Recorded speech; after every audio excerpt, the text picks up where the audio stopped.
Inilah video amatir warga yang merekam kegiatan salah satu kepala desa yang masuk ke TPS untuk menyalurkan hak suaranya lebih dari satu kali.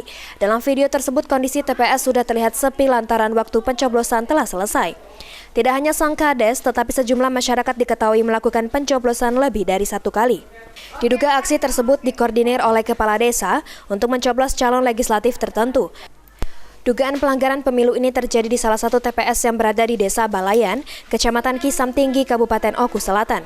Saat ini Badan Pengawas Pemilu melalui Sentral Pengaduan Gakumdu Kabupaten Oku Selatan telah menerima laporan dari masyarakat terkait adanya dugaan kecurangan saat melakukan pencoblosan di TPS tersebut. Bawaslu Oku Selatan telah melakukan pemeriksaan terhadap beberapa saksi yang diduga terlibat dalam kecurangan tersebut dan akan melakukan pengumpulan barang bukti terkait dugaan pelanggaran ini. Kabupaten Oku Selatan telah menerima laporan dari masyarakat berkaitan dengan adanya tindak pidana pemilu yang ada di salah satu kecamatan di Kabupaten Oku Selatan.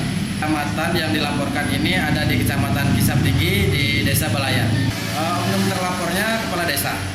Yang melaporkan ini kebetulan salah satu tim keluarga dari salah satu calon legislatif. Informasi yang kami terima berdasarkan laporan adanya tindakan melakukan hak pilih lebih daripada satu kali.